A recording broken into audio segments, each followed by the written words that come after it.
안녕하세요. 매매 잘 하셨나요?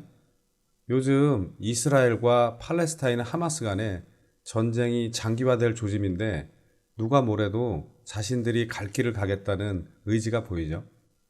그래도 우리 시장은 조금 반등을 했는데요. 하지만 변동성이 크니까 항상 조심하시기 바랍니다. 구독, 좋아요, 알림 설정을 잘 해놓으시면 마법 같은 행운이 찾아올 수도 있습니다. 저는 오늘 네 종목 매매 대응을 했는데요. 뭐를 말씀드릴까 하다가 두산 로보틱스만 설명해 드릴게요. 무슨 회사인지는 설명 안 드려도 너무 잘 아시죠? 이 회사는 증거금 33조를 넘게 모으면서 엄청난 흥행에 성공하고 지난 10월 5일에 상장을 했는데 첫날 67,600원까지 올렸으니까 공모가 26,000원 대비 160% 정도 상승을 한 거죠. 그런데 이후에 별다른 모멘텀이 없으니까 이렇게 거래량 없이 쭉 흘러내리다가 지난 금요일에 32,150원까지 내려왔는데요. 그래서 이제부터는 좀 지켜봐야겠다라는 생각을 했어요. 저는 로봇 관련주를 이렇게 정리해 두었는데 두산 로보틱스가 최상단에 있으니까 안 보일래야 안 보일 수가 없어요. 그리고 이 32,150원이라는 게 좀 상징성이 있는 게 고점 67,600원 대비 50% 이상 빠진 거고 공모가 26,000원 대비 23% 정도의 프리미엄이 있는 가격까지 내려온 거죠. 이게 무슨 의미가 있는 건지 궁금하신 분들이 많으실 텐데 일부러 가르쳐 드리지 않을 테니 고점 대비 마이너스 50%, 공모가 대비 플러스 23%의 프리미엄이 무슨 의미가 있는 건지 숙제를 한번 풀어보세요. 아무튼 그래서 오늘 저점이 확인이 되면 매수를 하려고 했는데 오늘 아침에 바로 올리더라고요. 분봉으로 매매 내역을 보시면 아침에 보합에서 시작해서 32,150원까지 내려왔다가 살짝 이렇게 올라가고 34,000원에 매도대기 물량들이 좀 있길래 3만원대 주식이니까 34,000원에 800주만 예약 매수 물량을 걸어놨어요. 이건 제가 지난번에도 한번 설명을 드렸죠. 예약 매수는 어떤 특정 가격을 돌파할 때 자동으로 매수가 되라고 주문을 미리 걸어 놓는 거고 저는 하락장에서는 자주 이용하는 편이에요. 그런데 여기서 매수가 되더라고요.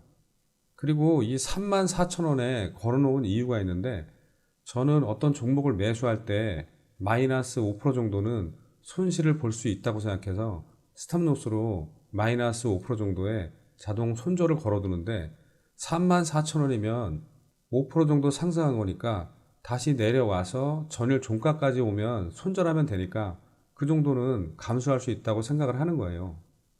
물론 그렇게 손절을 하면 여러분들한테는 얘기를 못 하는 거죠. 그런데 굉장히 강하게 상승하면서 여기서 VI에 들어가더라고요. 그리고 5일선을 깨지 않고 아주 강하게 상승하길래 2차 VI까지 노려봐도 되겠다 생각하고 확인해 보니까 39,150원이더라고요. 그래서 아예 39,000원에 50% 미리 매도대기를 걸어 두었는데 여기서 잘 체결이 되었고요. 그 다음에 24% 넘게 올렸다가 이렇게 내려와서 계속 이렇게 지루하게 횡보를 하길래 점심 먹으러 나가기 전에 여기서 또 가진 물량의 50% 매도하고 나머지는 물량이 얼마 안 되지만 스탑로스 걸어두고 점심 먹고 왔는데 오히려 28% 넘게 상승을 했더라고요. 그래서 상한가에 들어가나 봤더니 못 들어가고 또 조정을 줬다가 여기서 또 상한가에 들어가나 봤더니 또 못 들어가더라고요. 그런데 저는 좀 여유가 있어서 스탑로스만 걸어두고 그냥 두었더니 종가는 27.4%로 마감하더라고요.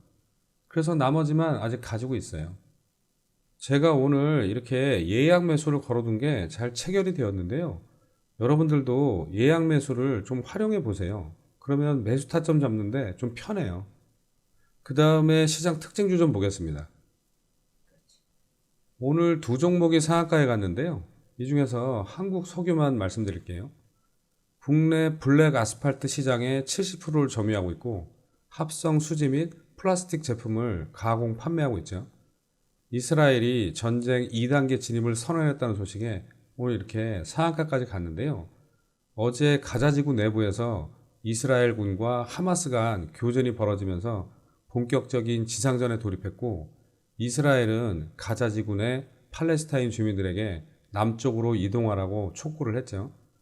이런 상황에서 이란도 성명을 내고 이스라엘에게 선을 넘었다고 경고하면서 확전 위험이 고조되고 있는데요. 일봉을 보시면 지난 10일 이스라엘과 하마스의 무력 충돌 소식에 이렇게 에너지 관련주로 부각되면서 상한가를 시작으로 시세를 크게 주고 그 이후에 요란하게 이렇게 등락을 거듭하다가 최근 21선 아래까지 조정을 줬었는데요. 오늘 다시 전쟁 격화 소식으로 이렇게 불을 뿜었죠.